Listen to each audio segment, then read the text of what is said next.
The machines beeped steadily in the ICU. Grace Hartley lay unconscious, 7 months pregnant with twins, fighting for her life after a terrible car accident. Her husband Derek stood by the window, phone pressed to his ear, and the first words out of his mouth weren't a prayer. They were a question. How soon can we pull the plug? 4 words that would unravel 30 years of secrets. 4 words that would reunite a family torn apart by tragedy. 4 words that would expose a man who'd been getting away with murder for decades. Because Grace could hear everything, trapped in her own body, unable to move, unable to scream, but conscious, aware, listening as her husband planned her death. And the 2 doctors fighting to save her life, they had no idea they were about to discover something impossible, something that would change everything. They were her brothers, twin brothers she'd been separated from since she was 4 years old. Brothers who'd been searching for her their entire lives without even knowing she existed. And the man trying to kill Grace? He was the reason they'd been separated in the first place. 30 years ago, he destroyed their family to cover up his own crime. 3 children died in that fire. One of them was Grace's twin sister. Now he was trying to finish what he started.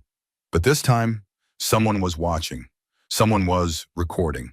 Someone was ready to fight back.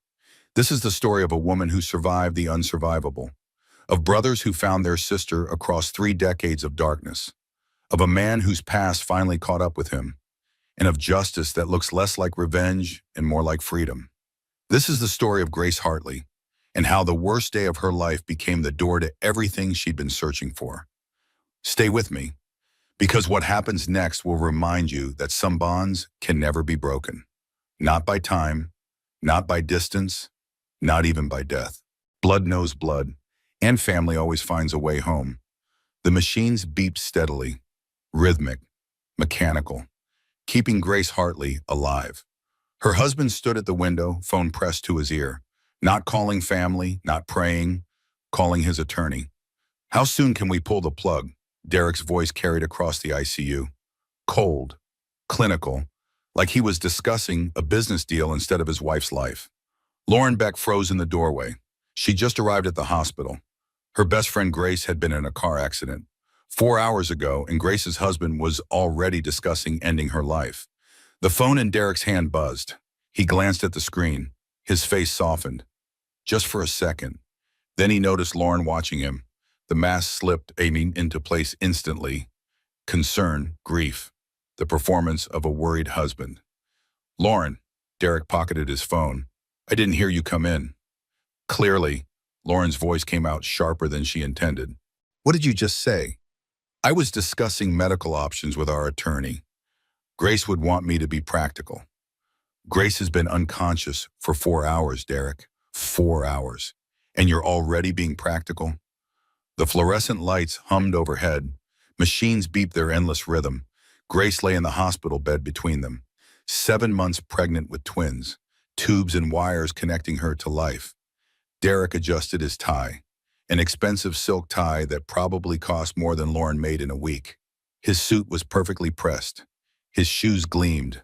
He looked like he was heading to a board meeting, not a vigil for his dying wife. The doctors need to know our wishes, Derek said, in case decisions need to be made. What decisions? She just got here. Her brain trauma is severe. The babies are complicating everything. We need to be prepared for difficult choices.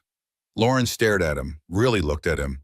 She'd known Derek for 8 years. Since he and Grace got married, she'd never liked him, but Grace loved him, or said she did, and Lauren had learned to tolerate him for Grace's sake.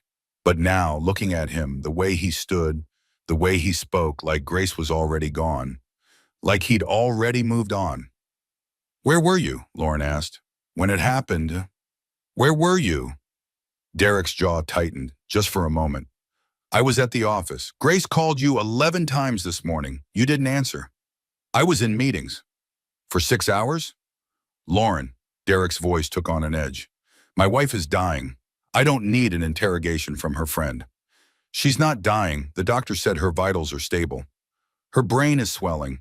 The babies are creating additional stress on her system. Every hour that passes increases the risk of permanent damage. Derek moved toward the door.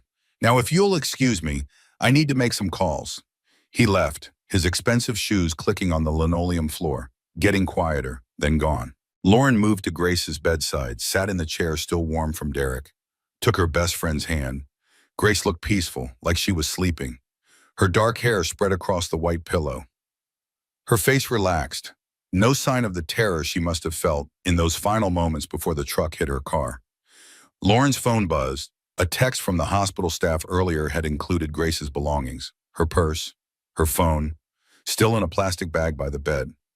Lauren pulled out Grace's phone. 3 missed calls from a number saved as Mom, Grace's aunt who raised her after her parents died. Grace always felt guilty about not calling her aunt back. Always meant to, always too busy, too tired, too overwhelmed by her own life to reach out. The guilt of avoiding someone who loves you. Lauren knew that feeling, everyone did. She set the phone down, looked at her friend, really looked at her.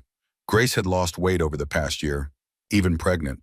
Her face was thinner. Dark circles under her eyes that makeup couldn't quite hide. A tension in her shoulders even now. Even unconscious. Like her body couldn't relax even in sleep. Lauren had noticed. Of course she'd noticed. But she'd told herself it was just pregnancy stress. Just the normal struggles of marriage. Just life. Now she wondered what else she'd missed. The door opened. 2 doctors entered. Young, identical, twin brothers in matching white coats. "Are you family?" the first one asked. "Best friend, Lauren Beck." "I'm Dr. Ethan Sullivan. This is my brother, Dr. Mason Sullivan. We're consulting on Mrs. Hartley's case." "Grace," Lauren said. "Her name is Grace." Ethan nodded. "Grace, of course." He moved to the monitors, studied the readouts, his brow furrowed. Mason stood at the foot of the bed, staring at Grace's face, like he was trying to remember something, place her somewhere.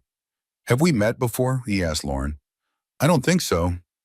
It's just something about her feels familiar." Ethan glanced at his brother. "You say that about everyone." "No, I don't. You said it about the patient in 317 yesterday. Turned out you'd never met him." Mason frowned. "This is different." Lauren watched them, these twin doctors who looked so young. Too young to be consulting on life and death decisions. But their movements were confident, professional. They knew what they were doing. "What's her prognosis?" Lauren asked. Ethan chose his words carefully. "The head trauma is significant, but her vitals are strong. She's breathing on her own. That's a good sign. Her husband seems to think she's dying." The twins exchanged a glance. Something passed between them. The way twins do. A whole conversation in a single look. "Mr. Hartley has been very focused on worst-case scenarios," Ethan said diplomatically. "He asked about withdrawing care," Mason added, "within an hour of her arrival." Lauren's stomach dropped. "An hour? We told him it was far too early for those discussions, but he's been persistent. He wants her dead." The words hung in the air. Stark, ugly, true. Ethan and Mason didn't contradict her. They couldn't, not without lying. "We should let you have some time with her," Ethan said. "We'll check back in a few hours." They left, Lauren alone with Grace again.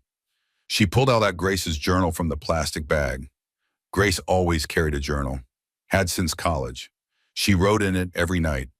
Her thoughts, her feelings, everything she couldn't say out loud. Lauren opened to the last entry, 2 days before the accident. The handwriting was shaky, not Grace's usual neat script. "I think I'm ready to leave him. The babies deserve better. I deserve better. Why did it take me 8 years to admit I've been living with a stranger?" Lauren's hands trembled. She kept reading. "I found receipts in his jacket. Hotels, restaurants, flowers I never received. I've known for months, maybe longer. I just didn't want to face it. Didn't want to admit I chose wrong, stayed too long, wasted 8 years of my life on someone who never loved me." The next line was underlined 3 times. "Tomorrow I'm calling the divorce attorney. Tomorrow I'm done pretending." Lauren checked the date again. Grace wrote this 2 days ago. The divorce attorney Grace mentioned. Lauren had seen 11 calls to a law firm on Grace's phone that morning, the morning of the accident. Grace had been crying when she got in her car. The accident report said witnesses saw her swerving, distracted, not paying attention. because she'd finally worked up the courage to leave Derek, to start over, to choose herself and her babies over a man who'd never valued her. And now she was here, unconscious, pregnant, helpless, with a husband who wanted her dead. Lauren pulled out her own phone, started making a list. Evidence, timeline, anything that could prove what Derek was planning. Because Grace couldn't protect herself anymore. But Lauren could. The machines beeped their steady rhythm. Grace's chest rose and fell. The babies moved inside her. Small flutters visible through the hospital gown. Life continuing, fighting, refusing to give up. Lauren squeezed Grace's hand. "I won't let him win," she whispered. "I promise you, I won't let him win." Grace's fingers twitched, barely perceptible. But there, like she'd heard, like somewhere in the darkness of her coma, Grace was fighting too. Down the hall, Derek stood in the parking garage, phone to his ear again. "Vanessa," he said, his voice different now, warmer, softer. "No, she's still unconscious. The doctors say it could be weeks or longer." A pause, he listened. "I know, baby, I know. But we need to be patient. Just a little longer. Then we can be together. Really together. No more hiding." Another pause.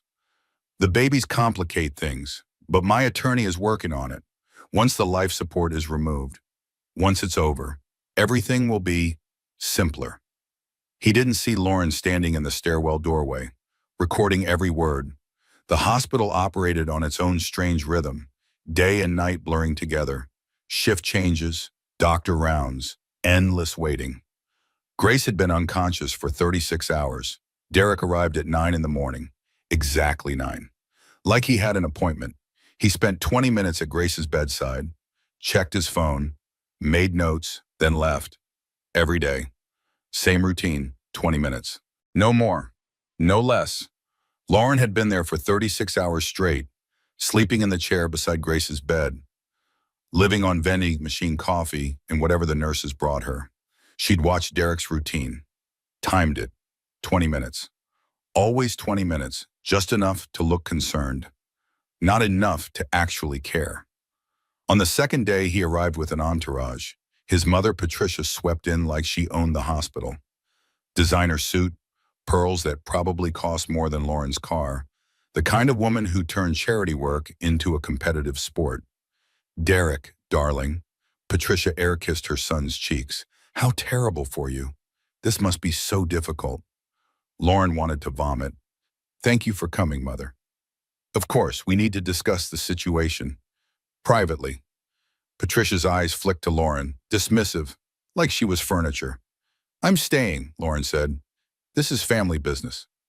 "Grace is my family." Derek placed a hand on his mother's arm. "It's fine. Lauren was just leaving." "No, I wasn't." "Lauren," Derek's voice carried a warning. "Grace needs rest. Too many visitors will stress her system. She's unconscious. She doesn't know we're here. The doctors said stimulation should be limited." "That's not what Dr. Sullivan told me." Derek's expression flickered. "Which Dr. Sullivan?" "Either of them. They both said familiar voices might help her wake up, that we should talk to her, read to her, keep her engaged." Patricia made an impatient sound. "This is absurd. Derek, handle this." "Handle what exactly?" Lauren stood, squared her shoulders. "Your son's wife is fighting for her life. I'm her best friend. I'm staying." "You're being emotional." "She's my best friend and she's weeing. I think I'm entitled to be emotional." "See?" Patricia turned to Derek. "This is exactly what I mean. Too much drama. You need to control the narrative." Control the narrative. The words settled into Lauren's stomach like ice. "What narrative?" Lauren asked. Patricia ignored her, lowered her voice. "But not enough. The publicity isn't ideal. We need to get ahead of this. Tragic accident. Devoted husband. You did everything you could. Perhaps a statement about how she'd want you to move on." "She's not dead," Lauren said. Patricia turned, finally acknowledging Lauren directly. "Yet." The word hung in the air. Cold, calculated.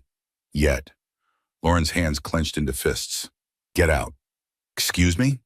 "You heard me. Get out. This is Grace's room. You don't get to stand here and discuss her funeral while she's still breathing." How dare you? Mother, Derek's voice cut through, sharp. Perhaps we should continue this conversation elsewhere. Patricia's mouth thinned into a hard line. Fine, but this situation needs to be resolved. Soon. The company can't have this hanging over us indefinitely. They left, Lauren alone with Grace again. Her hands were shaking. Rage. Pure rage flooding her system. The company can't have this hanging over us. Grace wasn't a person to them. She was a problem. An inconvenience, something to be resolved. Lauren pulled out Grace's journal again. Started from the beginning this time. Reading back through months of entries. The progression was subtle at first. Small complaints, Derek working late, Derek missing dinner, Derek distracted. Then bigger things, Derek criticizing her appearance, Derek questioning her decisions, Derek making her feel small. 6 months ago, Grace had written, "I apologize to Derek today for breathing too loudly while he was on a call. I apologize for breathing. When did I become this person?" 4 months ago, "I pretend to be asleep when he comes to bed. I can't remember the last time I wanted him to touch me. I can't remember the last time he wanted to touch me either. We're strangers sharing a house." 3 months ago, "The therapist asked if I felt safe at home. I said yes, but I don't think I do. Not physically unsafe, but emotionally. I feel like I'm disappearing. Like if I stopped existing, Derek wouldn't notice for weeks. 2 months ago, I'm pregnant, twins, I should be happy. I wanted to be happy, but all I feel is trapped." Lauren's vision blurred, tears dripping onto the pages.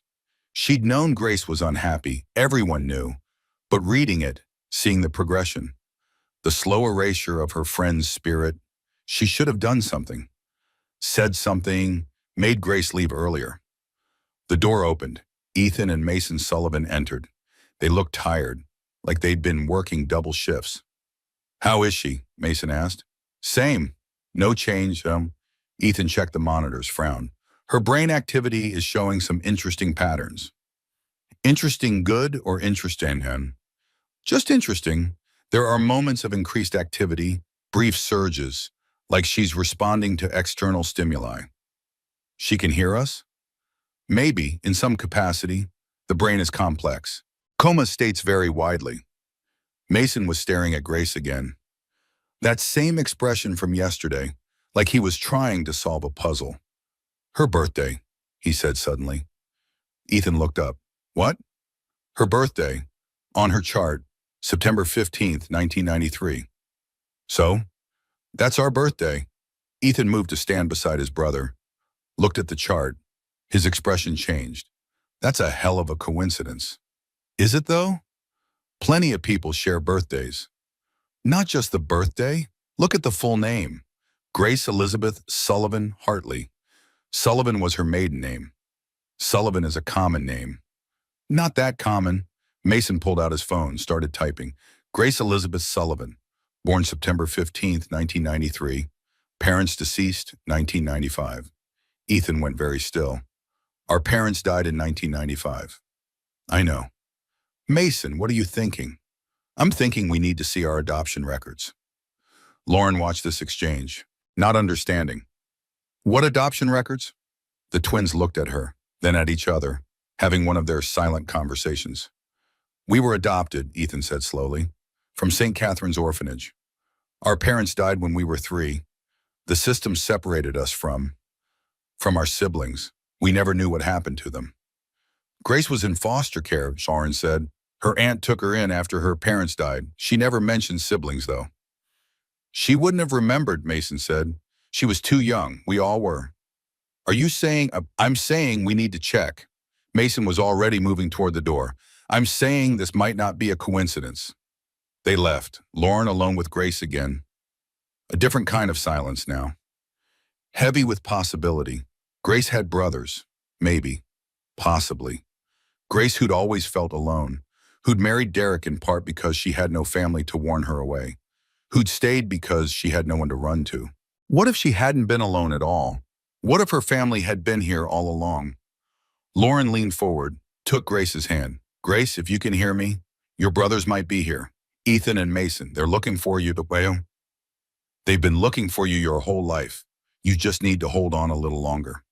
Grace's heart rate increased, just slightly, just enough to register on the monitor. She'd heard. Lauren was sure of it. Grace was still in there, still fighting, still hoping. Down in the hospital basement, a file clerk named Dorothy Hughes pulled dusty boxes from storage. She'd worked at this hospital for 40 years, seen thousands of patients come and go. But she remembered the Sullivan children, 3 of them, brought to the ER after their parents' car accident. The little girl had cried for her brothers for months. Dorothy pulled the archived medical records, spread them on her desk. 3 birth certificates, triplets, Ethan James Sullivan, Mason Alexander Sullivan, Grace Elizabeth Sullivan, born September 15, 1993. Dorothy reached for the phone. This couldn't stay quiet. Not when the twin doctors had no idea their sister was in the ICU 3 floors above them. The medical records office smelled like old paper and disinfectant. Dorothy Hughes spread the documents across her desk with shaking hands. 40 years she'd worked at this hospital. She'd seen plenty. But this was different. Ethan and Mason Sullivan stood across from her, both pale, both gripping the edge of her desk like they might collapse without it. "You're certain?" Ethan's voice came out hoarse. Dorothy nodded, slid the birth certificates across the desk. "Same parents, same birthday, same hospital. You 3 were triplets." "3," Mason repeated. "There were 3 of us. Your parents died in a car accident when you were 3 years old. The system separated you. It happened too often back then. Still happens too often now. But back then, it was worse. 3 small children. No extended family willing to take all 3, so they split you up." Ethan picked up Grace's birth certificate, stared at it. "Grace Elizabeth Sullivan. We have a sister named Grace." "Had," Dorothy corrected gently. "You had a sister named Grace. Now you have a patient named Grace Hartley, upstairs in the ICU, fighting for her life." "Why didn't she find us?" Mason asked. 32 years. "Why didn't any of us find each other?" Dorothy's expression darkened. "That's where it gets complicated. You 2 were sent to St. Catherine's orphanage. Grace went to a distant aunt. Different counties, different systems. The records should have made it easy to reconnect eventually. But what? St. Catherine's burned down 6 months after you were placed there. The fire started in the records room. Destroyed decades of adoption files, including yours." Mason's jaw tightened. "That's not a coincidence. No one could ever prove it was arson. But 3 children died in that fire. And all those records. Thousands of families who could never be reunited. It was convenient for someone." Ethan and Mason exchanged a look, both thinking the same thing. "We need to see everything," Ethan said. "Every document, every report, everything related to that fire." "I'll get them," Dorothy said. "But Dr. Sullivan, both of you, there's something else you need to know." "What?" "Your sister, Grace. She's been researching divorce attorneys. Her friend Lauren told me. Grace was planning to leave her husband the day of the accident. She'd finally worked up the courage. And now she's unconscious," Mason said. "And her husband is trying to withdraw care." "Exactly." Ethan stood. "We need to transfer off her case, conflict of interest. But we need to get guardianship, medical power of attorney. Can we do that?" "You can try. Your blood relatives. That carries weight. But her husband is her legal next of kin. It won't be easy." "Nothing about this is easy." "It's easy," Mason said. "But we're not losing her again. We lost her once.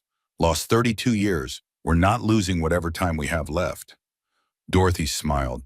"Your adoptive mother raised you well. She'd be proud." "She will be," Ethan corrected. "She's not dead, just retired, and she's going to be thrilled to know she has a daughter now too." They left, moving fast, determined. Dorothy watched them go, then pulled out her phone, called the one person who might be able to help them navigate the legal mess ahead. Detective Sarah Morrison answered on the first ring. "Hughes, it's been a while." "Sarah, I need a favor, off the books, at least until we know what we're dealing with." "What kind of favor?" "The kind that involves a suspicious fire from 30 years ago, and a man who might be trying to kill his wife." There was a pause. Then Sarah's voice came back, sharp, focused. I'm listening. Lauren sat in Grace's hospital room, reading aloud from one of Grace's favorite books, a novel about three sisters separated by war who found each other again. The irony wasn't lost on her. You always loved this one, Lauren said. You must have read it 100 times. Now I think I know why. Grace's eyelids fluttered, just for a second, then still again. They're coming, Grace, your brothers. They found you after all these years. They found you. The heart monitor beeped faster. Grace's fingers twitched. I know you can hear me. I know you're in there. You just need to hold on. Can you do that? Can you hold on for them? The door burst open. Derek strode in, his face red, angry. What did you do? Lauren stood. What are you talking about? The ethics board. They denied my request to withdraw care. They said Grace's brothers filed an objection. Grace doesn't have brothers. Actually, she does. Twin brothers, doctors at this hospital. And they're not letting you kill her. Derek's expression went cold. Dangerous. You've been talking to them. I didn't have to. They figured it out on their own. Birth certificates don't lie, Derek. This is absurd. Some random doctors can't just claim to be her family. They're not random. They're her brothers. DNA will prove it, and they have legal standing. Blood relatives, which means you can't make unilateral decisions about her care anymore. Derek stepped closer, looming over Lauren, trying to intimidate her. You're making a mistake. No, you made the mistake. You thought you could get away with this. You thought no one would question the grieving husband. But I see you, Derek. I see exactly what you are. And what's that? A murderer. The word hung between them. Stark. Undeniable. Derek's hand shot out, grabbed Lauren's arm, squeezed hard enough to bruise. Be very careful what you accuse me of. Let go of me. You have no idea who you're dealing with. Actually, I do. St. Catherine's Orphanage. Does that ring a bell? Derek's grip loosened, just slightly, but enough. Lauren pulled away. That's right. We know about the fire. We know about the records you destroyed. We know everything. You know nothing. That was 30 years ago. I was cleared. Cleared doesn't mean innocent, and we both know you did it. You burned down that orphanage. You killed 3 children. You destroyed thousands of lives. And now you're trying to kill your wife. I'm trying to spare my wife a life of suffering. You're trying to inherit her estate and run off with your mistress. Derek's expression shattered, the mask falling completely. What remained was cold, empty, inhuman. Vanessa is none of your business. Everything about you is my business when it comes to Grace. She's my sister in every way that matters, and I will burn your entire life down before I let you hurt her. Try it, Derek said. I have more money than you'll ever see in your lifetime. More lawyers, more connections. You're a nobody, a gallery owner who barely makes rent. You think you can take me on? I don't have to take you on alone. Grace's brothers are doctors, respected, connected. They know people too, and they're not going to let this go. Then I'll deal with them too. The threat was clear, unambiguous. Lauren pulled out her phone. This conversation is being recorded. Everything you just said, the threats, the admission about Vanessa, all of it. Derek lunged for the phone. Lauren stepped back, hit the nurse call button. 2 nurses rushed in, saw Derek advancing on Lauren, saw Lauren backing away. Mr. Hartley, one of them said, you need to leave. This is my wife's room, and this is our patient. Leave now or we call security. Derek straightened his jacket, smoothed his tie, the mask sliding back into place. Of course, I apologize. Emotions are running high. He left. But the look he gave Lauren promised this wasn't over. The nurses waited until he was gone, then turned to Lauren. Are you okay? Lauren's hands were shaking. I'm fine. You're not fine. Your arm is already bruising. Lauren looked down, fingerprint-shaped bruises forming on her forearm. Evidence. Take pictures, Lauren said. Document everything. I'm filing a police report. She pulled out Grace's journal, the receipts tucked inside, the hotel statements, the bank records showing transferred assets. Everything she'd gathered over the past 36 hours. Grace couldn't fight for herself. But Lauren could, and she would. Ethan and Mason stood in the hospital administration office, arguing with Dr. Rebecca Matthews, the ethics board chair. You understand this is highly irregular, Dr. Matthews said. We understand, Ethan replied, but irregular doesn't mean impossible. You can't just claim to be someone's family without proof. We have proof.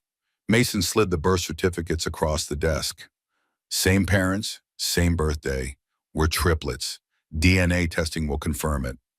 Dr. Matthews studied the documents. Her expression softened. This is extraordinary. What's extraordinary is that her husband is trying to kill her. That's a serious accusation. It's a serious situation, Ethan said. Look at the timeline. Grace was planning to file for divorce. That morning, she'd contacted attorneys, started gathering financial documents. Then she has a car accident, and within hours, her husband is discussing withdrawing care. He claims he's acting in her best interests. He's acting in his own interests. He has a mistress. He's been transferring marital assets. If Grace dies before filing for divorce, he inherits everything. Dr. Matthews leaned back in her chair. You have evidence of all this? We do. Grace's friend Lauren has been documenting everything. Bank statements, hotel receipts, text messages. And the mistress? Vanessa Pierce works at his company. They've been together for 18 months, since before Grace got pregnant. Dr. Matthews was silent for a long moment, processing, evaluating. I'll grant you temporary medical guardianship, she finally said, pending day confirmation. But understand, this is going to get ugly. We know, Mason said, but she's our sister. We lost her once. We're not losing her again. Dr. Matthews nodded. I'll prepare the paperwork. In the meantime, Mr. Hartley is not to make any medical decisions regarding Grace's care.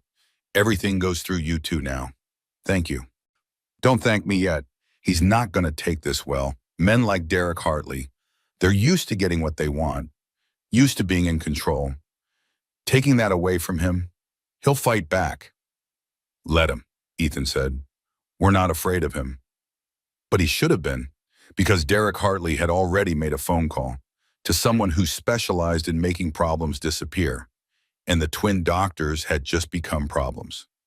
Detective Sarah Morrison sat across from Lauren Oss in the hospital cafeteria.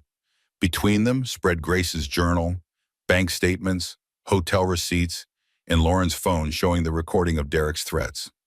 This is good, Sarah said. Really good, but it's not enough. What do you mean not enough? He threatened me, Faye. He admitted to having an affair. The financial records show he's been moving money. All of which points to a divorce, not attempted murder. We need to connect him to the accident, or prove he was planning to harm Grace before the accident happened. Lauren's shoulders slumped. So we have nothing. I didn't say that. I said we need more, and I think I know where to find it. Sarah pulled out a file folder. Old. The edges yellowed with age. St. Catherine's Orphanage, burned down 30 years ago. 3 children died. Emily Richardson, 7 years old. Timothy Brooks, 5 years old. And Sarah Sullivan, 4 years old. Lauren's breath caught. Sarah Sullivan? Grace's sister, her twin sister. There were 4 of them originally, 2 sets of twins, Ethan and Mason, Grace and Sarah, but Sarah died in the fire. Oh God. The fire started in the records room, middle of the night. The official investigation concluded it was electrical, old wiring, tragic accident, but there were questions, inconsistencies, witnesses who saw someone leaving the building just before the fire started. Derek. We can't prove that. Not yet. But Derek was 18 years old at the time. His girlfriend had just gotten pregnant. Her family had connections to St. Catherine's. They were pressuring him to take responsibility. To marry her, or at least to ensure the baby was placed through the orphanage where they could control the situation. So he burned it down. He destroyed the records, made the problem go away, and 3 children died in the process. Lauren felt sick. He killed Grace's sister. He killed a lot of people's futures. Those records, decades of adoption files, thousands of families who could never be reunited, all destroyed. So one 18-year-old kid could avoid responsibility. Can you prove any of this? Sarah's expression was grim. I'm working on it. The fire inspector who closed the case retired to Florida 2 years later, bought a very nice house. For a civil servant on a pension, I mean, very nice. Derek paid him off. Probably, but the inspector is dead now. Heart attack 5 years ago, so we can't ask him. What about other evidence? I'm pulling everything I can find. Witness statements, financial records, phone logs from that time period. It's 30 years old. A lot of it is gone, but maybe we can find something. Lauren looked down at Grace's journal, at the handwriting, the desperation in those final entries. She knew, Lauren said quietly. Grace, she knew something was wrong with him. She just couldn't articulate it. Abuse victims often can't. The gaslighting, the manipulation, it rewrites your reality, makes you doubt your own perceptions. I should have helped her leave sooner. You're helping her now, that's what matters. The cafeteria hummed around them, doctors and nurses grabbing quick meals between shifts, families waiting for news about their loved ones. Life continuing even as Grace fought for hers 3 floors up. What about the twins? Lauren asked. Ethan and Mason. Are they in danger? I think they might be. If Derek is desperate enough to kill Grace, if he knows they're planning to block him, he might try something. Like what? I don't know, but I'm assigning patrol cars to watch them. And I'm going to have a conversation with Derek. Let him know we're watching, see how he reacts. Sarah gathered the documents, stood to leave, then paused. Lauren, be careful. Men like Derek, when they lose control, they get dangerous. Don't be alone with him, don't let him corner you, and keep your phone on you at all times. I will. Sarah left. Lauren sat alone with her cold coffee. Her phone buzzed. A text from an unknown number. You're making this harder than it needs to be. Grace is gone already. You're just prolonging the inevitable. Let her go. Lauren's hands shook. She screenshot the text, forwarded it to Sarah, then she went back upstairs. To Grace's room, to keep watch, because someone had to. Someone had to stand between Grace and the man who wanted her dead. Ethan and Mason stood in Grace's room. Just stood there, looking at their sister. I remember her, Mason said quietly. Not her face, but a feeling, warmth, safety, like someone was always watching out for us. She was 4 years old, Ethan said. She couldn't have been watching out for us. I know, but that's what I remember, that feeling. Ethan moved closer to the bed, looked at Grace's face, really looked, trying to see the sister they had lost, the family they'd never known. We were supposed to grow up together, he said, the 4 of us. We were supposed to have birthday parties and holidays and stupid sibling arguments, and instead we got 32 years of nothing. We can't get those years back. No, but we can make sure she gets whatever years she has left. Mason nodded, reached out, took Grace's hand. Grace, if you can hear us, we're here, Ethan and I, we're your brothers, and we're not going anywhere. Grace's fingers twitched, just barely. But there. She heard you, Ethan said. How do you know? Her heart rate increased. Look at the monitor. They watched the numbers, steady, then a small spike, then steady again. She's in there, Mason said. She's fighting. The door opened. Lauren entered, saw them holding Grace's hands, smiled despite everything.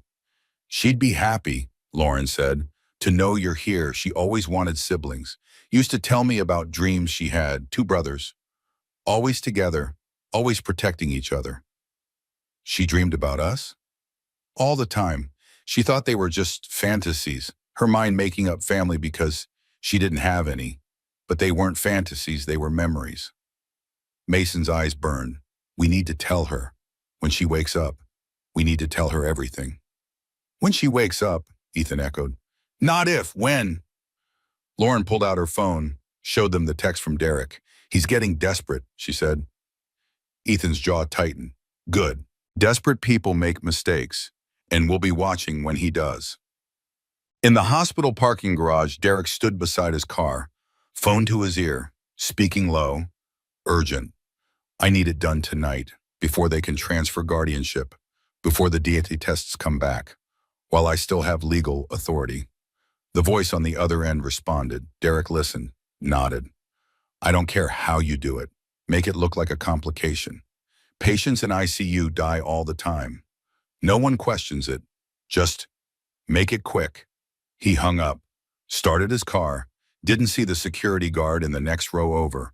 Raymond Gardner, former military, current hospital security, who'd heard every word. Raymond pulled out his phone, dialed hospital security, then Detective Morrison. This was bigger than he could handle alone, but he could make sure the right people knew. Make sure they were ready when Derek made his move. Because Derek Hartley was about to make the biggest mistake of his life, and this time people were watching. Grace floated in darkness, not sleep, not death, something in between. She could hear voices, muffled, distant, like she was underwater and they were calling from the shore.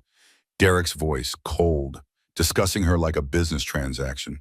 Lauren's voice, warm, worried, reading to her. And two new voices, familiar somehow, even though she'd never heard them before. Brothers, they said. We're your brothers. Grace wanted to wake up, wanted to open her eyes, wanted to see their faces, but her body wouldn't obey. Trapped, paralyzed, locked inside her own mind. She screamed, but no sound came out. She fought, but nothing moved. She was buried alive in her own body, and Derek was coming to pull the plug. She had to wake up, had to. Her finger twitched, just barely, but she felt it. Proof she was still in control, still fighting. Hold on, she told herself. Just hold on a little longer. Your brothers are here. They'll protect you. Just hold on. Hospital corridor. 3 a.m. The fluorescent lights buzzed overhead. Everything was too bright, too sterile, too cold. Derek turned the corner and froze. Ethan and Mason Sullivan stood outside Grace's room, arms crossed, blocking the entrance. Mr. Hartley, Ethan said, his voice flat, professional, but with an edge underneath. Doctors, it's late. Shouldn't you be off duty?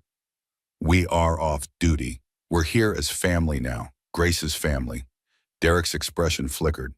Anger, quickly masked. Alleged family. DNA results won't be back for days. The birth certificates are pretty clear, Mason said.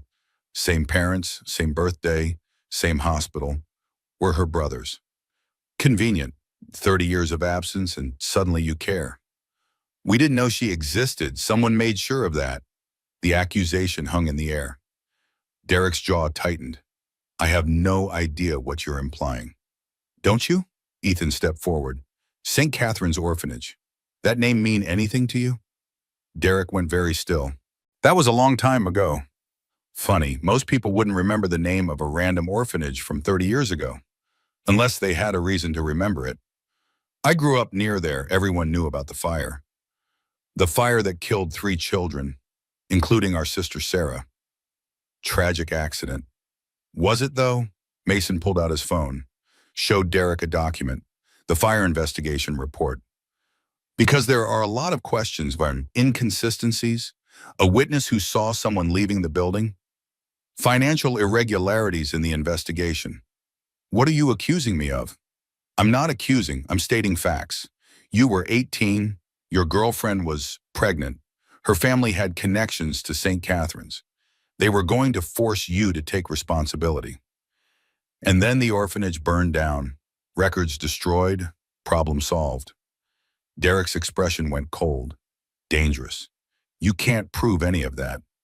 Not yet, but Detective Morrison is very thorough. She's pulling everything, phone records, financial statements, witness interviews. It's amazing what you can find when you really look. This is harassment. This is protecting our sister from you.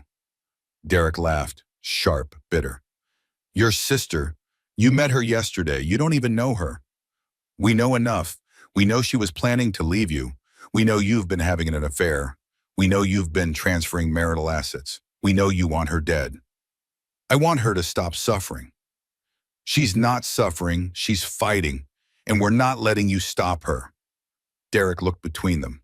These 2 identical doctors, blocking his path, protecting Grace. You have no idea who you're dealing with, Derek said softly. Actually, we do. We've dealt with bullies before, and that's all you are, a bully. Used to getting your way, used to people backing down, but we're not backing down. Then you're fools. Maybe, but we're fools with medical degrees and family rights. And we're not going anywhere. Derek turned to leave, stopped, looked back. You think you've won, but this isn't over. Not even close. He walked away, his expensive shoes clicking on the linoleum.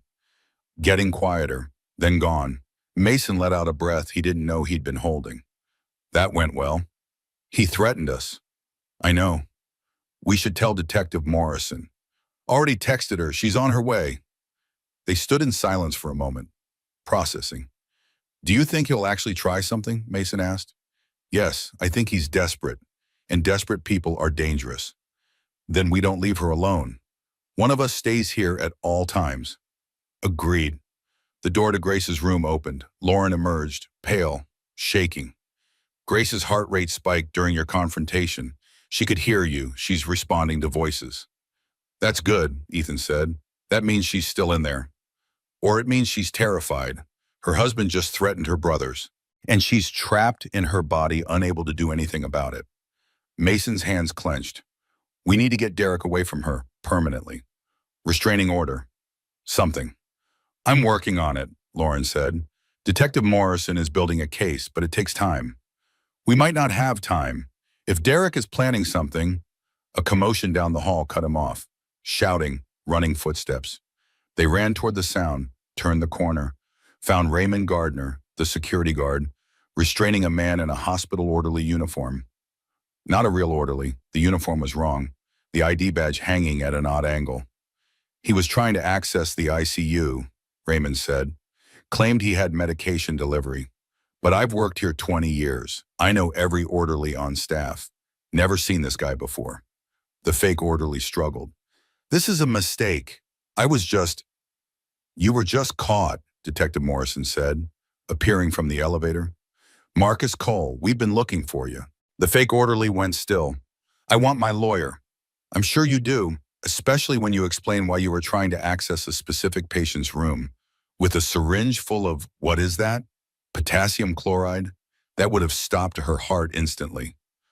Lauren's hand flew to her mouth. He was going to kill her. He was going to try. Lucky Raymond here is observant. Sarah nodded to the security guard. I heard Mr. Hartley on the phone, Raymond said, in the parking garage, talking about making it look like a complication. I put two and two together. Sarah turned to Marcus Cole. Derek Hartley hired you, didn't he? Marcus stayed silent, but his expression said everything. Right, you're under arrest, attempted murder, conspiracy. Let's go. Two uniformed officers appeared, took Marcus into custody, led him away. Sarah turned to the twins and Lauren. Grace is safe for now, but Derek is still out there, and he's going to know his plan failed. He'll either run or try something else. We need to get him arrested too, Ethan said. Working on it. But hiring someone isn't the same as doing it yourself. Derek will claim he had no knowledge of Cole's actions. That Cole is lying to save himself.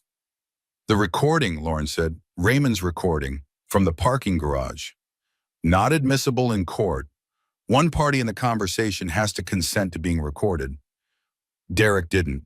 But, Sarah smiled, it's enough for a warrant, enough to search his finances, his phone records. And when we do that, we'll find other things. Men like Derek Hartley always have secrets. How long? Mason asked. 48 hours, maybe less. In the meantime, hospital security is on alert.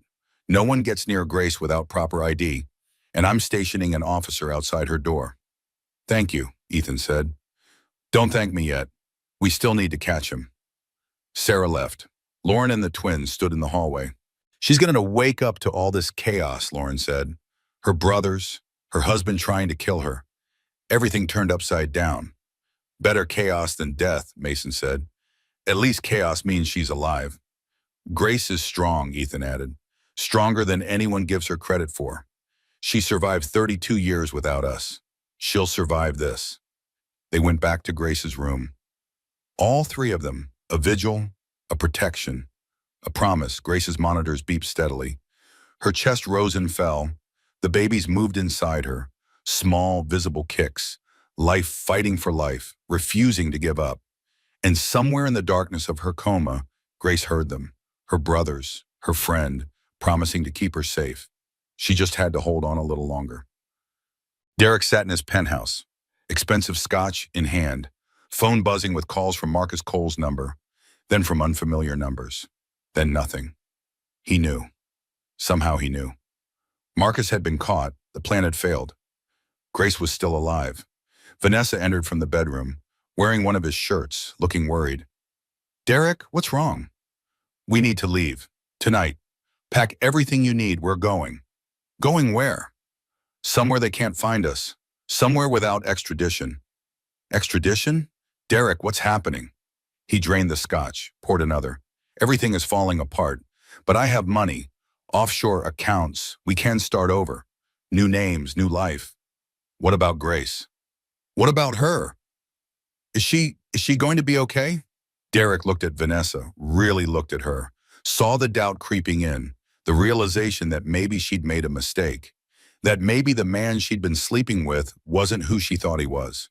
"Grace is going to die," Derek said flatly. "Eventually, with or without my help. And when she does, I'll inherit everything. But we need to be far away when it happens, so no one can connect it to us."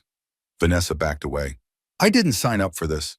I thought you were just unhappy, that you wanted a divorce, not murder. Don't be naive. You knew exactly what this was. You've known for 18 months. I knew we were having an affair. I didn't know you were trying to kill your wife. I'm not trying to kill her. I'm just facilitating the inevitable." "That's the same thing, Derek." He stood, moved toward her. "You're in this now, whether you want to be or not. You've been spending my money, living in my apartment, sleeping in my bed. You're an accessory. And if I go down, you go down with me." Vanessa's face went pale. "I'll testify against you." "No, you won't, because I have documentation of everything, every gift I gave you, every trip we took, every lie you told at work to cover for us. You helped me move assets. You knew about the life insurance policies. You're as guilty as I am." "I didn't know." "Doesn't matter. The evidence says you did, and I have very good lawyers who will paint you as a gold digger who seduced a married man and helped him plot to murder his pregnant wife." Tears streamed down Vanessa's face. "I thought you loved me." "Love? Vanessa, grow up. This was never about love. This was about convenience. You were convenient, available, attractive enough. But love?" He laughed. "I don't love anyone. Not you, not Grace, not anyone." The words settled into the room like poison. Vanessa grabbed her phone, her purse, started to leave. Derek didn't stop her, just watched, calculating. "You're not going to the police," and he said, "because if you do, I'll destroy you. I have enough money to make your life a living hell for years. Do you understand me?" Vanessa nodded, crying, terrified. She left, running, taking the stairs instead of waiting for the elevator. Derek poured another drink, looked out the windows at the city spread below him. He'd lost. He could feel it, everything crumbling, but he still had options, still had money, still had ways out. He just needed time, and Grace needed to die soon. Detective Sarah Morrison spread crime scene photos across the conference table. Not from Grace's accident, from the St. Catherine's orphanage fire. Ethan and Mason sat across from her, staring at images from 30 years ago.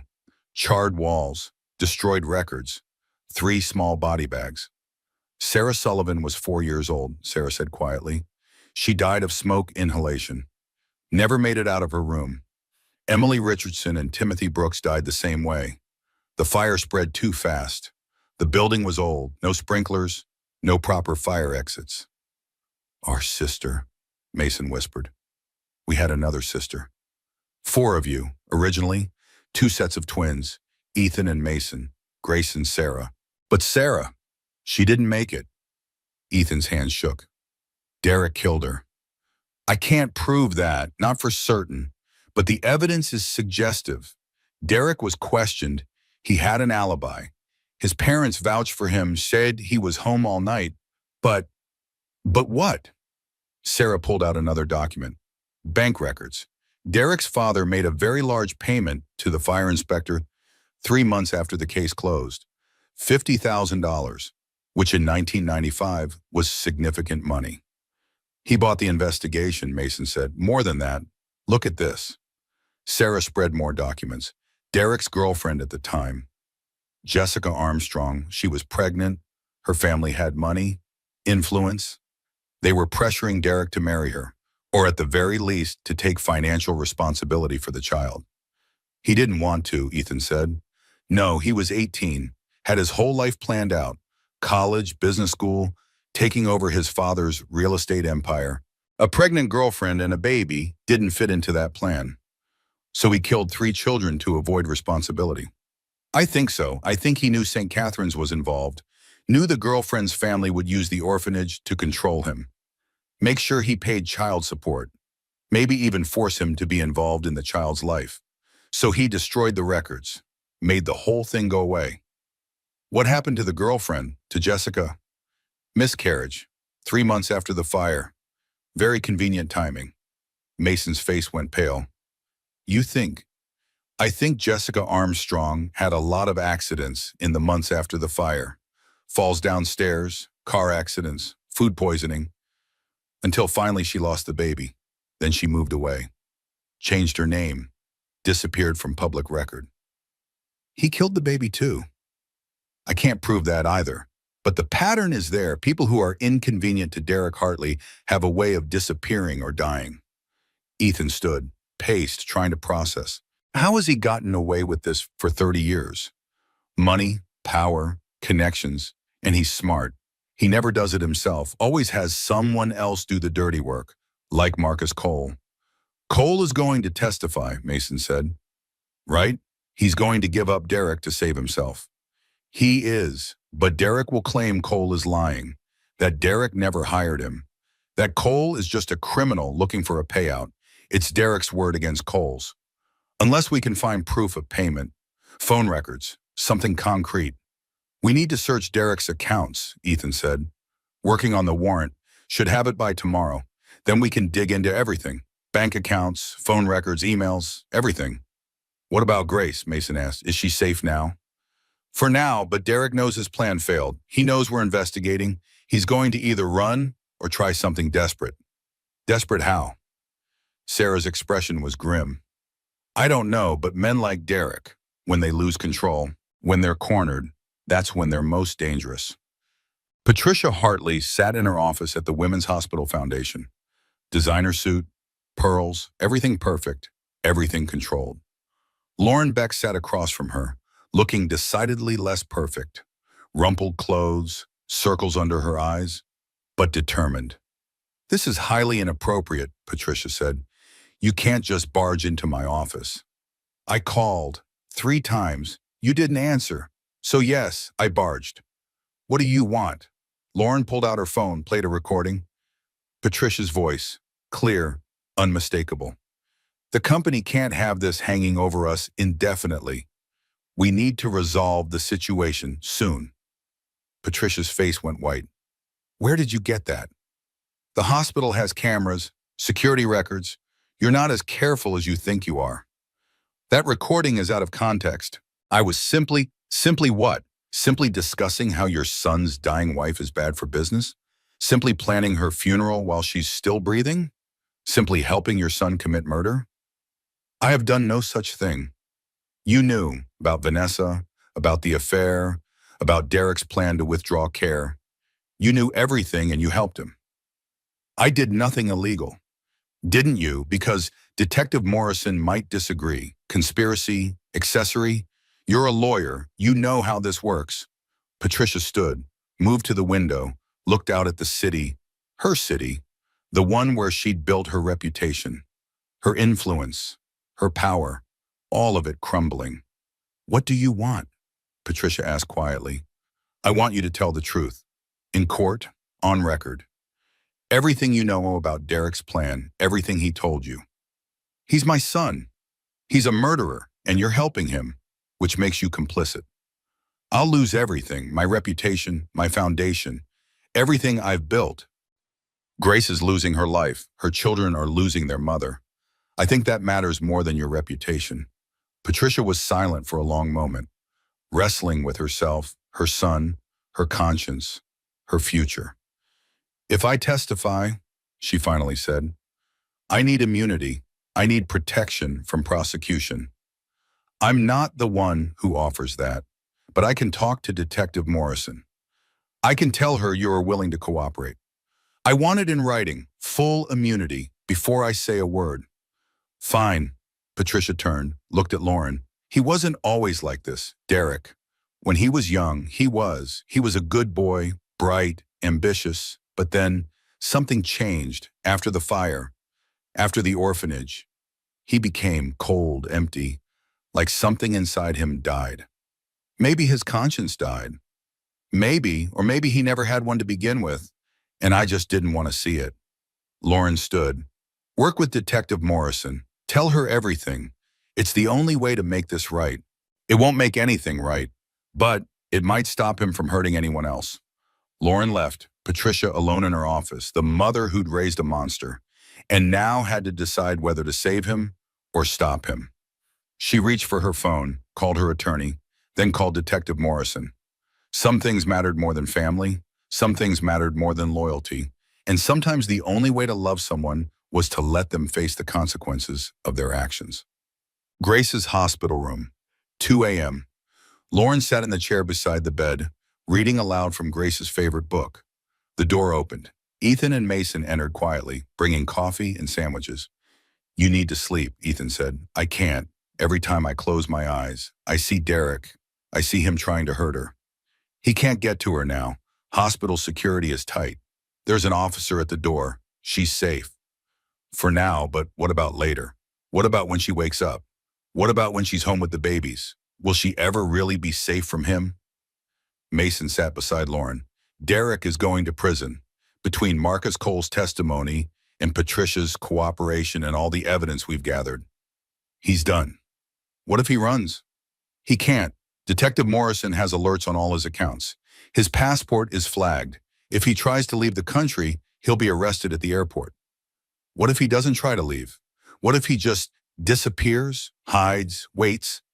Then we wait too, and we protect Grace. All of us, you, me, Ethan, her whole family." Lauren looked at him. "Family. She's going to be so happy when she wakes up to know she has you. She's had us all along. We just didn't know how to find each other. Derek made sure of that. He destroyed your Pectian, separated your family, all so he could avoid taking responsibility for a pregnancy 30 years ago. He destroyed a lot more than that," Ethan said. 3 children died in that fire. Thousands of families lost their records. Lives ruined. All because one selfish teenager didn't want to face consequences. And now he's doing it again, trying to kill Grace, to avoid consequences. But this time, he's not getting away with it." Grace's hand twitched. Her eyes moved under her lids, rapid, like she was dreaming. "Grace?" Lauren leaned forward. "Can you hear us?" Grace's fingers curled, gripping Lauren's hand, weak but deliberate. "She can hear us," Mason said. "Grace, squeeze Lauren's hand if you can hear me." Grace's fingers tightened, just slightly. "Oh my God, she's responding." Ethan checked her monitors. Her brain activity is increasing. She's emerging from the coma. "Should we call a doctor?" "I am a doctor, but yes, call the attending. Grace might be waking up." The room erupted into controlled chaos. Nurses, doctors, equipment, everyone talking at once. And through it all, Grace fought her way toward consciousness, toward light, toward the voices calling her home. Her brothers, her friend, her family. She wasn't alone anymore. She'd never been alone. She just had to wake up, open her eyes, come back to them. And somewhere in the darkness, she heard them. She felt them. She knew. She was loved. She was safe. She was found. She just had to hold on a little longer. Grace's eyes opened, slowly, heavy, like she was lifting the weight of the world with her eyelids. Everything was too bright, too loud, too much. She tried to speak. Nothing came out. Her throat raw, dry. A face appeared above her. Familiar, safe. "Lauren?" The word came out as barely a whisper. Lauren's face crumpled. tears streaming. "Oh, thank God. Grace, you're awake. You're okay." "The babies?" "Fighting, just like their mother. They're okay. You're okay." Grace tried to sit up. Couldn't. Her body felt foreign, disconnected, like she was wearing someone else's skin. "Don't try to move," another voice said. Male, gentle.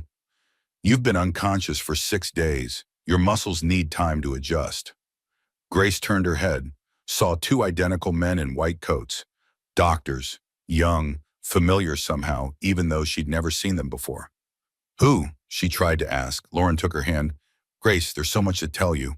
These are Dr. Ethan Sullivan and Dr. Mason Sullivan. They've been taking care of you, and they're your brothers." The words didn't make sense. Brothers? She didn't have brothers, did she? "Sullivan," Grace's voice stronger now. That was. That was my name before." "It's our name too," Ethan said, kneeling beside her bed. "Grace, we're your brothers, your twin brothers. We were separated when our parents died 32 years ago. We've been looking for you our whole lives." Grace stared at him, then at Mason, trying to understand, trying to remember. Flashes came, brief, fragmented. Two boys, identical, always together, always protecting her, always there. "I dreamed about you," she whispered. I thought I made you up." "You didn't make us up. We're real. We're here." Tears fell. Grace couldn't stop them. 32 years of loneliness, of feeling these, of searching for something she couldn't name, and here they were, her brothers, her family. "Derek," she said suddenly, memory flooding back. "Where's Derek?" The room went silent. Ethan and Mason exchanged glances. Lauren looked away. "What?" Grace asked. "What happened?" "What do you remember?" Lauren asked carefully. Grace closed her eyes, sorted through the fog. "I was driving. I just called the divorce attorney. I was going to do it, finally leave him. Then the truck, everything spinning. Pain, darkness." She opened her eyes. "How long have I been out?" 6 days. 6 days. And Derek? Where is he?" "Grace," Ethan said gently, "what do you remember from while you were unconscious?" "I could hear things, pieces, like being underwater. Derek's voice talking about pulling the plug, about complications, about me lingering too long, and a woman, Vanessa, they were planning something. You heard all that?" "I was screaming inside, trying to move, trying to wake up, but nothing worked. I was trapped in my own body." Mason's hands clenched. "That's called locked-in syndrome. You were conscious but unable to respond. Grace, we need to tell you. Derek was trying to remove your life support." The words settled over her, heavy, inevitable, not surprising. "I know," Grace said. "I heard him. He hired someone to inject something into your IV, to make it look like a complication. But hospital security caught him. Derek is being investigated for attempted murder, among other things." Grace processed this. 6 days. Derek had tried to kill her. Would have killed her if not for security, for her brothers, for Lauren. "The babies?" she asked again. "We need to deliver them soon," Ethan said. "The stress on your body.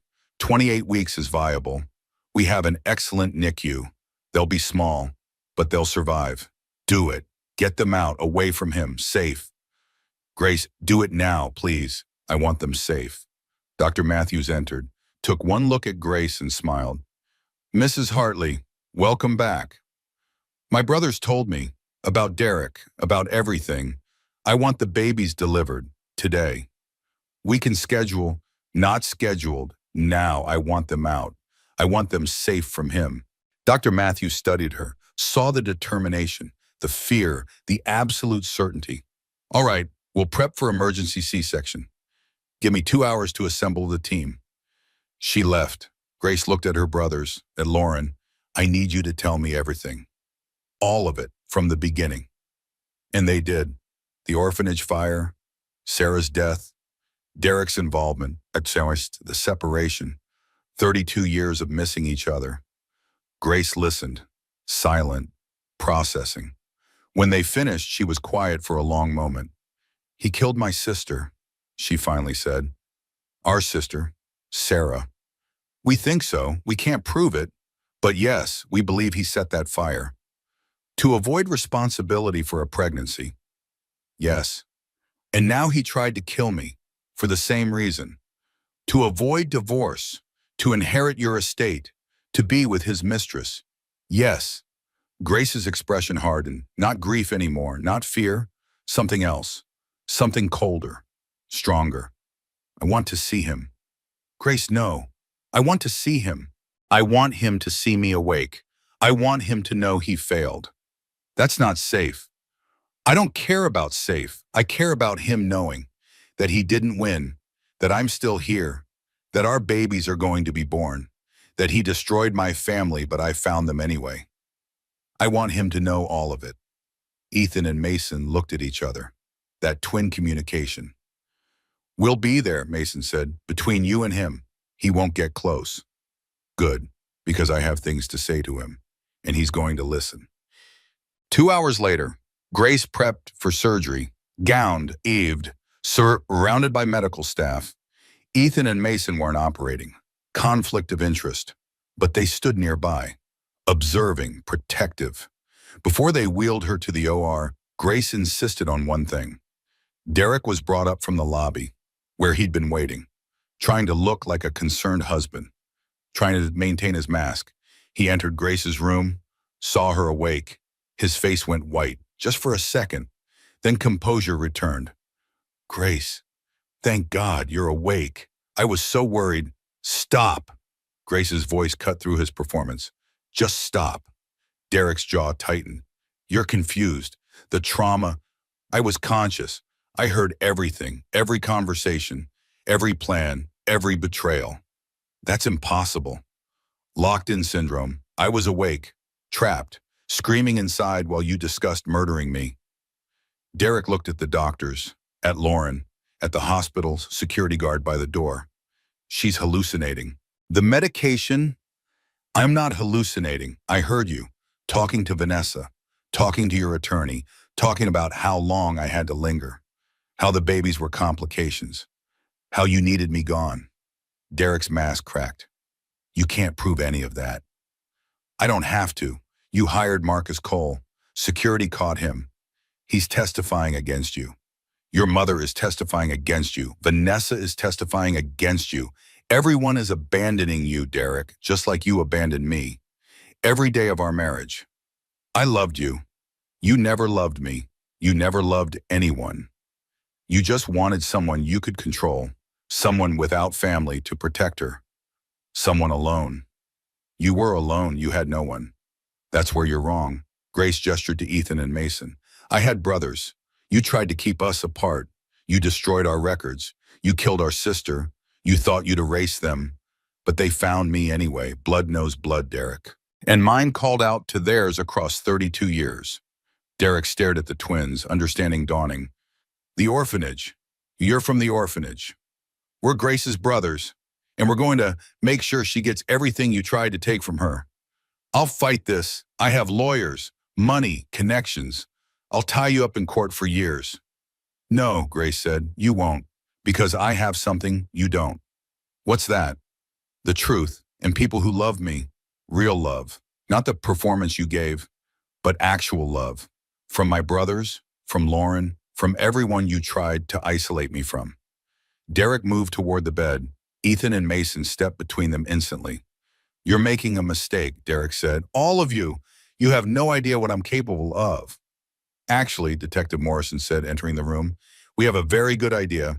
Derek Hartley, you're under arrest for solicitation of murder, attempted murder, fraud, and we're reopening the investigation into the same Catherine's orphanage fire. Derek's face went pale.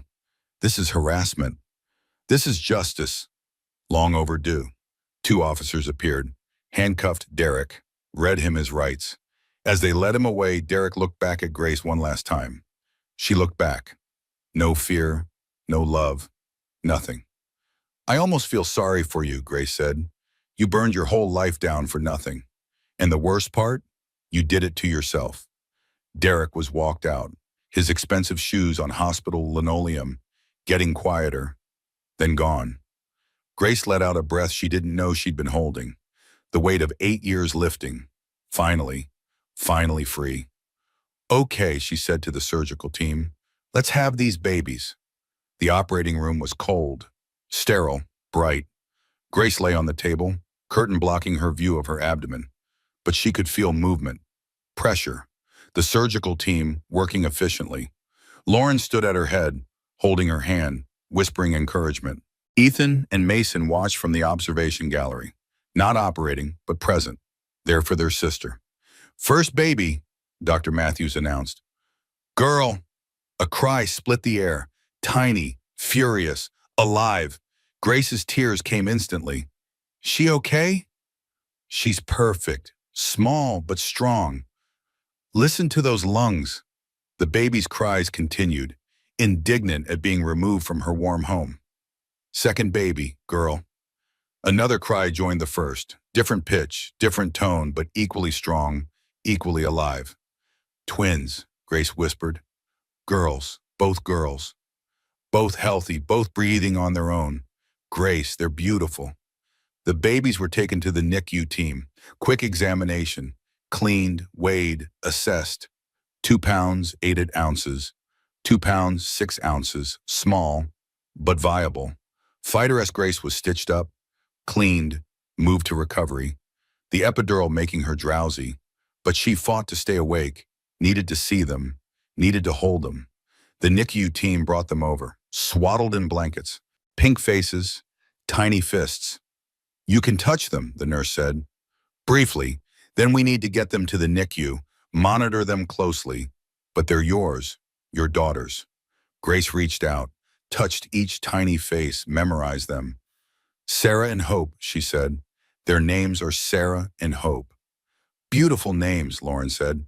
Sarah for my sister, the one I lost, and Hope because that's what I'd lost too, what you all gave back to me. Ethan and Maydal entered recovery, saw their nieces for the first time. They're so small, Mason whispered. They're perfect, Ethan corrected. The babies were taken to NICU. Grace wheeled to a room, not ICU anymore, regular recovery, with her family surrounding her. What happens now, Grace asked. With Derek, with everything. Now you heal, Lauren said. You recover. You get to know your daughters, and you let the legal system handle Derek. He'll fight. He'll make this ugly. Let him. We have evidence, testimony. He's going down. What about his mother? Patricia. She's cooperating. Full immunity in exchange for testimony. She's burning every bridge with Derek to save herself. And Vanessa? Same. She's singing like a canary. Apparently Derek threatened her. Told her if she went to the police, he'd destroy her. So she went to the police out of spite. Grace smiled despite everything. Hell hath no fury. Exactly. Grace's eyes drifted closed, exhausted, overwhelmed, but safe. For the first time in 8 years, maybe longer, she was safe. 6 days later, Grace stood at the NICU window, watching her daughters sleep. They were stronger now, bigger, breathing without assistance, eating on their own, thriving. Behind her, Ethan and Mason approached. How are they doing? Ethan asked. The nurses say they'll be able to come home in a few weeks, maybe sooner if they keep gaining weight. And how are you doing? Grace turned, looked at her brothers, really looked at them. I'm angry, she said honestly. So angry. At Derek, at the system that separated us, at every adult who could have helped us find each other but didn't. 32 years. We lost 32 years. We did, Mason agreed, and we can't get them back. But we have now. We have whatever time we have left. It's not enough. No, it's not, but it's what we have. Grace leaned against the window. I used to dream about siblings. When I was little, 2 brothers, always together, always protecting each other. My aunt thought I was making them up, but I wasn't. I was remembering you. He remembered you too, Ethan said. Flashes, feelings. A sister who took care of us. Even though you were only 4 years old, you tried to be brave for us. I failed. Sarah died. We all got separated. I failed everyone. You were 4 years old. You didn't fail. The adults failed. Derek failed. The The system failed. But you survived. You fought. You made it through 32 years alone, and now you're here with us. That's not failure. That's strength. Grace's vision blurred. I don't feel strong. I feel broken. You're not broken. You're healing. There's a difference. How long does healing take? However long it needs to, but you don't have to do it alone anymore. We're here. Lauren's here. You have family now, real family, and we're not going anywhere. Grace turned back to the window, to her daughters sleeping peacefully. They'll never feel alone, she said. Sarah and Hope, they'll always have each other. And they'll have us, all of us. That's what I'm giving them. What I never had, family. They're lucky to have you as their mother. I'm lucky to have you as their uncles. They stood together. Three people who shared blood and history and trauma, but also hope, also future, also love. The past couldn't be changed. Sarah was gone. 32 years were lost. Derek had destroyed so much, but he hadn't destroyed them. They'd survived, found each other, built something new from the ashes of what he'd burned down, and that was its own kind of justice. Boy, Detective Morrison sat across from Derek in the interrogation room, his expensive lawyer beside him, but the lawyer looked nervous, like he knew this was a losing case. Let's start with Marcus Cole, Sarah said.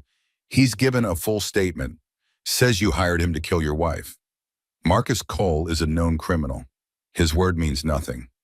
Except we have your phone records. 3 calls to Cole's number in the 48 hours before he tried to access Grace's IQ. We have security footage of you meeting with him in the hospital parking garage. We have audio of you discussing payment. Care to explain that? Derek's lawyer leaned over, whispered. Derek's jaw tightened. No comment. Fine. Let's talk about St. Catherine's Orphanage. 1995. You were questioned in connection with the fire.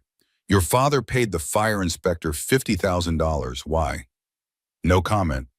Your girlfriend, Jessica Armstrong, she was pregnant. Her family was going to force you to take responsibility. Then the orphanage burned. Records destroyed. Problem solved. 3 children died. Convenient. That was 30 years ago. I was cleared. Cleared doesn't mean innocent. And I've tracked down Jessica Armstrong. She's willing to testify about the pressure, about your threats, about the miscarriage that happened right after you pushed her down the stairs. Derek went pale. That's a lie. Is it? Because she has medical records, doctor's notes, documentation of injuries consistent with being pushed, and she's not the only one. I've found 4 other women over the past 30 years, all involved with you, all experienced mysterious accidents, falls, car crashes. 1 died, 2 miscarried, 1 barely survived. This is speculation, circumstantial. Maybe, but it establishes pattern, shows you have a history of violence against women, especially pregnant women, which makes your attempt to kill Grace much more believable. Derek's lawyer stood. This interview is over. My client has nothing more to say. That's fine. We have plenty. Patricia Hartley has given a full statement. Vanessa Pierce has given a full statement. Marcus Cole has given a full statement. We have financial records showing you transferring marital assets. Life insurance policies you increased. Bank accounts you emptied. We have everything, Mr. Hartley. The only question is whether you want to fight this and lose everything in a trial, or plead out and maybe salvage something. Derek stared at her, cold, calculating, trapped. I want to see Grace. Absolutely not. She's my wife. I have a right. You gave up your rights when you tried to kill her. You're not getting anywhere near her, or her daughters, or her family, ever again. Those are my daughters too. Are they? Because paternity tests can be done. And given your affair with Vanessa, given the timeline, I'm not sure you want that door opened. Derek's expression cracked. Just for a moment, fear underneath. They're mine. Then you should have treated their mother better. Should have valued your family. Should have been a decent human being. But you didn't, and now you pay the price. Sarah stood. You're going to prison, Derek. The only question is for how long. I suggest you think very carefully about your next move, Because right now you're looking at attempted murder, conspiracy, fraud. And if I can prove your involvement in the orphanage fire, 3 counts of murder, you do the math. She left. Derek and his lawyer alone in the interrogation room, the walls closing in, the empire crumbling. Everything he'd built through cruelty and manipulation falling apart. And somewhere 3 floors up, Grace held her daughters, free from him, safe from him, building a life he could never touch again. Justice didn't always look like punishment. Sometimes it looked like freedom. Sometimes it looked like survival. Sometimes it looked like 2 tiny babies named Sarah and Hope. Grace's apartment was small, modest, nothing like the penthouse she'd shared with Derek. But it was hers, really hers, and it was full of baby gear, full of photos, full of laughter, full of family. Ethan and Mason arrived for Sunday dinner, a tradition now, every week, without fail. "The girls awake?" Mason asked, setting down groceries. "Just went down. You timed it perfectly." "We're getting good at this uncle thing." Grace smiled, set the table, simple plates, mismatched chairs, nothing expensive, nothing perfect, but real, warm, home. Margaret Sullivan arrived next, the twins' adoptive mother, now Grace's adopted mother too. "I brought pie," Margaret announced, "and photos of you 3 as babies. Grace, you need to see these." They gathered around the kitchen table, Margaret spreading old photographs. 3 babies, identical. Before the separation, before the trauma. "We looked so similar," Grace said, touching the photos. "All 3 of us." "4 of you," Margaret corrected gently. "Sarah looked just like you." Grace's smile faltered. "I wish I remembered her better. I have flashes, but nothing concrete." "You were 4 years old. It's natural that memories fade." "I named my daughter after her. Sarah Hope Hartley. I want her to know about her aunt, about the sister I lost." "She will. We'll make sure both girls know their family history, all of it, the good and the bad." Lauren arrived with her girlfriend Emma, both carrying wine and flowers. "Sorry we're late, traffic was awful." "You're not late, you're right on time." They gathered, all of them, around the table, passing dishes, sharing stories, laughing. This was what Grace had always wanted, always needed. Family, connection, belonging. Her phone buzzed. A notification. News alert.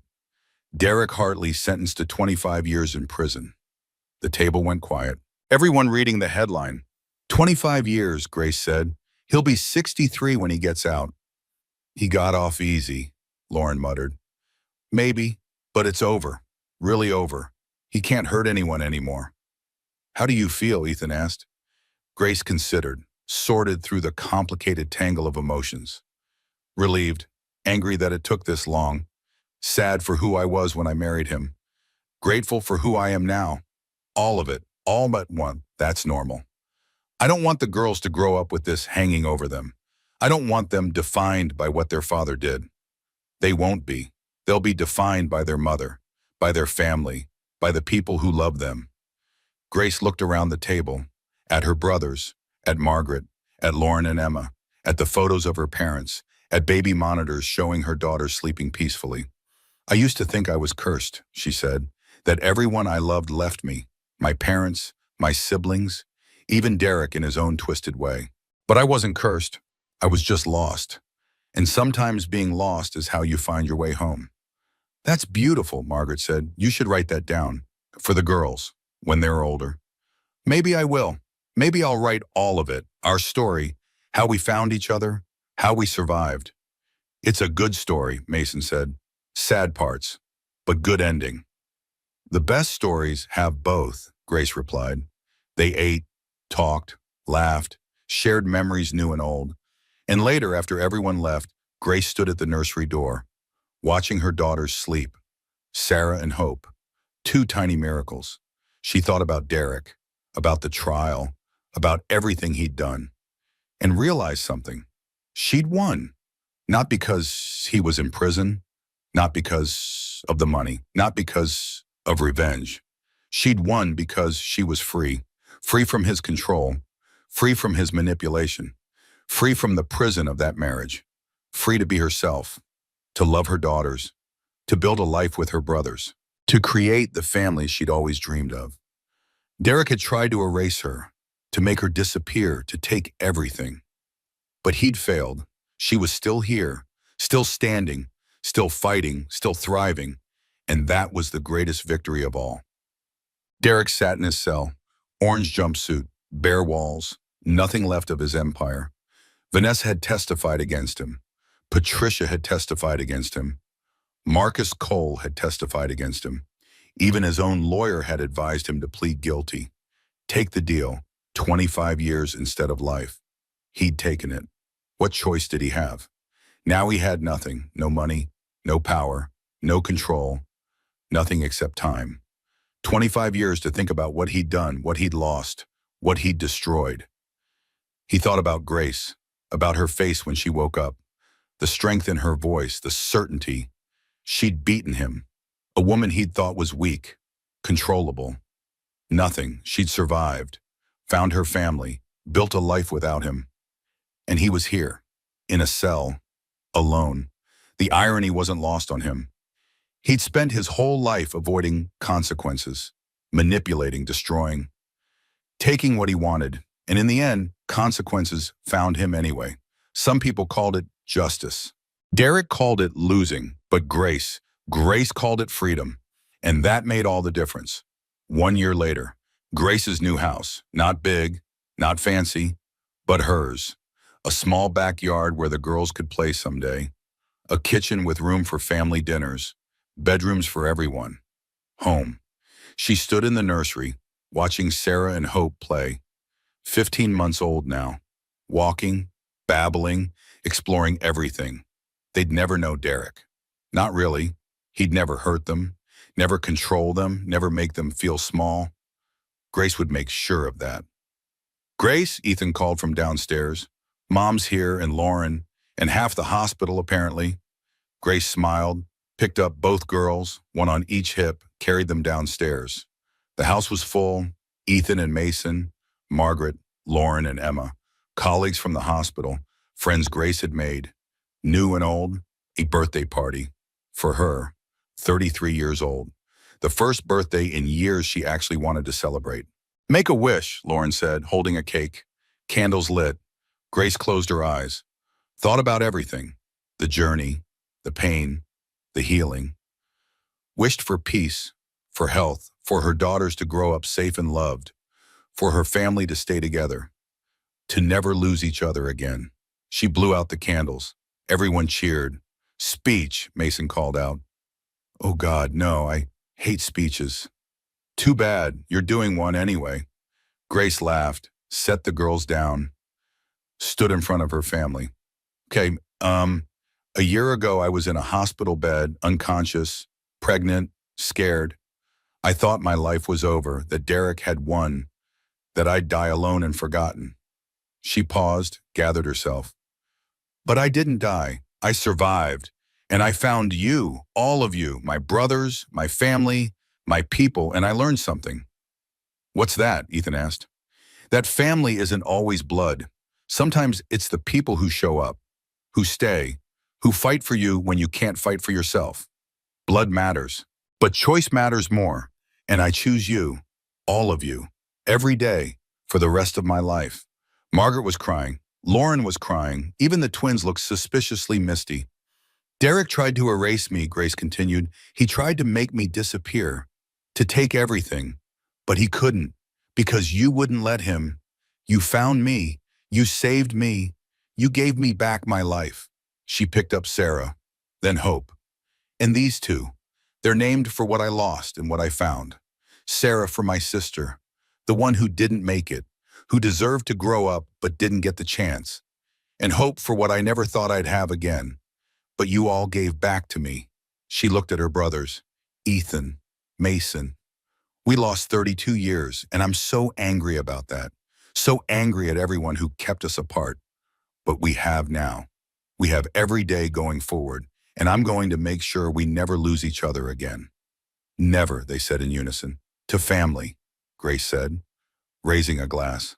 The kind you're born into, and the kind you choose. the kind that stays. To family, everyone echoed. They ate, they laughed, they told stories, old and new. And later, after everyone left, Grace sat on her porch, watching the stars. Ethan and Mason joined her. 3 siblings, finally together. "What are you thinking?" Mason asked. "That Derek failed. He tried to destroy us, separate us, erase us. But we're still here, all 3 of us. We survived everything he did, and we found each other anyway." "Blood knows blood," Ethan said. "It does, even across 32 years, even through fire and loss and separation. It found a way." They sat in comfortable silence, just being together. "I'm writing it down," Grace said, "our story, for the girls, so they know where they came from, who their family is, what we survived." "What will you call it?" "I don't know yet. Maybe just the family that stays. Because that's what we are. The people who stay. Even when it's hard, even when it hurts, even when the world tries to tear us apart, we stay." "I like it," Mason said. "Me too," Ethan agreed. Grace smiled, looked up at the stars, thought about Sarah, about their parents, about everyone they'd lost. "I hope they can see us," she said. "Mom and Dad and Sarah, I hope they know we found each other, that we're okay." "They know," Mason said. "Wherever they are, they know." Grace believed him because she had to, because hope was all they had sometimes. Hope in each other. And really that was enough, more than enough. It was everything. Grace stood in the gallery, her gallery, small, local, showcasing new artists. She'd used her settlement from Derek, the money from the divorce, the inheritance from his assets that were rightfully hers, and built something beautiful. Sarah and Hope ran through the gallery, 6 years old now, full of energy and questions in life. "Mama," Sarah called, "when's Uncle Ethan getting here?" "Soon, baby. He's bringing Aunt Margaret." "And Uncle Mason?" "Him too." The girls were obsessed with their uncles, followed them everywhere, asked them a million questions, loved them completely. Grace watched them play. These 2 miracles, these survivors, they'd never know the full story. Not yet. Not until they were older. But someday Grace would tell them about their father, about the fire, about Sarah's namesake, about how sometimes the worst things that happen to you become the doors you needed to walk through, about how family isn't always perfect, but it's always worth fighting for, about how love isn't control, it's freedom. The gallery door opened. Ethan and Mason entered. Margaret behind them. "Uncles!" The girls shrieked, running to them. Ethan scooped up Sarah. Mason grabbed Hope. They spun them around, made them laugh. Grace's heart swelled. This was what she'd fought for, what she'd survived for. Not revenge, not justice, not even peace, just this: family. Love, connection. The opposite of loneliness wasn't marriage, it was this. It was choosing each other every day. No matter what, it was staying, even when it was hard. It was building something new from the ashes of what was burned down. And most of all, it was knowing, deep in your bones, in your blood, in your soul, that you were never alone, that you never had to be alone again, that your family would find you, would fight for you, would love you, no matter what. And that was worth everything. Grace named her daughters Sarah and Hope. Sarah for the sister she lost, Hope for what she found again. And 5 years later, she stands in her own art gallery, watching her daughters play with their uncles, surrounded by the family she thought she'd never have. Derek got 25 years in prison, but Grace got the rest of her life. Free, loved, whole. That's not revenge. That's justice. Real justice. The kind that looks like freedom and second chances and Sunday dinners with the people who chose to stay. If this story touched you, if Grace's journey reminded you of your own strength or made you think about the families we lose and find and choose, I'd love to hear from you in the comments. What part of Grace's story hit you the hardest? Have you ever felt alone only to discover you weren't? And if you stayed with Grace through all 90 minutes, if you fought alongside her brothers and cheered when Derek finally faced consequences, do me a favor, hit that like button. It tells me these stories matter to you, that you want more stories about women who survive, who fight back, who win. Share this with someone who needs to hear that it's never too late to start over. That family finds you when you need it most. That the prison door has been unlocked all along. We just have to be brave enough to walk through it. And subscribe, because I have more stories like this. Stories about ordinary women in impossible situations who find extraordinary strength. Stories that remind us we're never as alone as we think we are. Grace survived because people showed up for her. Lauren, Ethan, Mason, Detective Morrison, even Patricia in the end. They showed up, they stayed, they fought. You showed up for Grace too. You stayed for 90 minutes. You listened to her story. You witnessed her survival. Thank you for that. Thank you for being here.